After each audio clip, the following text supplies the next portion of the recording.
मोनसे समाव उदखारिफोर आर्मी पुलिसनि उदखाराव उन्दुनो हायै जायोमोन। नाथाय उदखारि जोबस्रांनायजों आर्मी पुलिसनि उदखारा जोबनायनि उनाव दा मैदेरनि उदखाराव गोजोन गैयै थासारि सोमजिदों। नंगौ, दासान्दि सानफ्रोमबो मैदेरनि उदखाराव तामुलपुरनि साहा ओनसोलनि हाजो गुदियाव रायजो जानाय सुबुंफोरा गोजोन गैयै थासारिजों मोगा-मोगि जानांगासिनो दं। बेबायदिनो थांनाय हरावबो तामुलपुर जिल्लानि नाग्रिजुलि ओनसोलनि 2 नं दङारगाव अन्थाइबारि गामिनि सासे सुबुंनि न'खौ हाग्रानि मैदेरा सिफायनानै सिलिंखार खालामना गालांदों। मैदेरनि गाग्लोबनायजों खुनुरुखुम जिउ रैखा मोन्दों न'खरनि गासै सोद्रोमाफोरा। हरनि 1 रिंगा 30 मिनिटसो समाव बयबो उन्दुफुनाय समाव गोरिब न'खरनि न'खौ सिफायनानै माइ माइरं जानानै गालाङो मैदेरा। बोसोरफ्रोमबो दुब्लिनि माइ आबाद सिलिंखार खालामनायनि अनगायैबो न'खर न'खर हाबनानै न' सिफायनानै माइ माइरं जानानै गालाङो।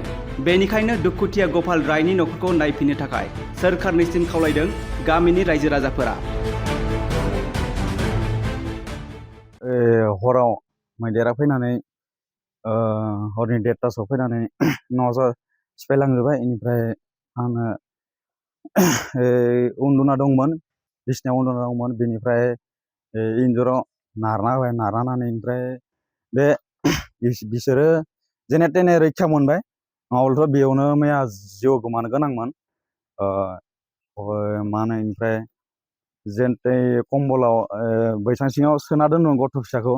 बे कम्बलजों सोना दोननानै कम्बलखौ हमनानै भिंज्रा गारबाय। गथ' फिसानिफ्राय गोजानाव गोलैबाय। बेनिफ्राय थाबाय बेबायदिनो। ओमफ्राय बिफाया इन्जुरखौ सिफायनानै बोरैबा ओंखारलांबाय बाहेरजों। ओमफ्राय आरो बिमा, ओमफ्राय फिसाला, ओमफ्राय फिसाजो दंबावोमोन, बिसोरो हाबनानै थाबाय, ओंखारनो हायाखिसै। रायजोफोरा फैनानै बेबायदिनो होबाय, होबाबो माने खाराबो खारा। बे आरोबाव मैदेरा माने मानसिखौसो होसोबावो, गले गले होसो। जेसेबां मानसिफोरा होयो एसेबां होयो। बेनिफ्राय बहुद गोबावजोंसो बेबायदि थायै थायै थायैनो लासैनो दावखोलांबाय। दावखोलांनायनिफ्राय आरोबाव होनो थाङो, बेयावबो आरो बेलेगनि न'खराव थालिर दंफां जाहैदोंमोन। थालिर दंफां जाहैनायावबो बेयावबो हाबसोना थाबाय थायो। हाबसोना थाबाबो बेयावबो माने होनो थाङो, बेयावबो होसोबावो। बेबायदिनो बहुद टाइम थानानै फरेस्टारफोरखौ जोङो खबर हरबाय। फरेस्टआव खबर हरनानै फैदोंमोन फरेस्टारा फैनायालाय। बे अखाबो हाबाय, अखा हानानै मा बुंनो। बेनिफ्राय आंनो बुंबाय थांदो। मैदेरखौ जोङो लोगो मोनदियासै, दैमासिम थांदोंमोन जोङो फरेस्टारखौ लानानै। बेनिफ्राय आरोबाव खेबसे लिंहरदोंमोन आं फरेस्टारखौ। सोरांबाय नालाय, सोरांनायखाय फैदियासै आरो फरेस्टारफोरा। बोसोरे फैबाय थायो, बोसोरे माने बेबायदि जोङो उन्दुनो माने खुनु सान्थियानो गैया। माने माइखौबो आसा खालामनानै गायो, माइफोरखौबो नांगौ बायदि मोना, बिगानै गायाबा बिगासेबो मोना। बेबायदिनो बोसोर बोसोर खथि खालामलांबाय थायो।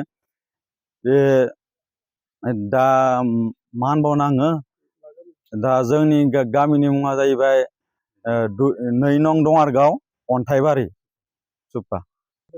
दा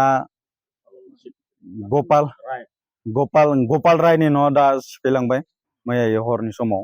न'फोरखौ सेफायलांजोब्बाय गासैखौबो। दायो बिसोरनाव थानो जायगा गैला।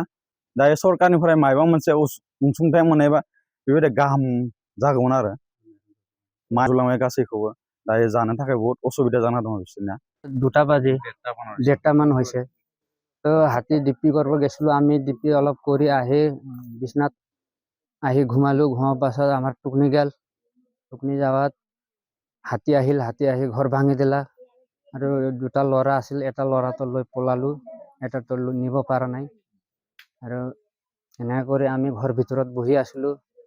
মানুহকেইটাক মাতলোঁ, হাল্লা কৰিলোঁ। মানুহকেইটা আহিছে। আহত হাতী খেদব আহত হাতীও মানুহ দাউৰি লৈ গ'ল। তাৰপিছত আমি ভাঙছে ঘৰ গীতা, ধান খাওঁছে। আৰু তাৰপাছত আমিতো ঘৰৰ পৰা ওলাব পৰা নাই, ঘৰৰ ভিতৰতে আছিলোঁ।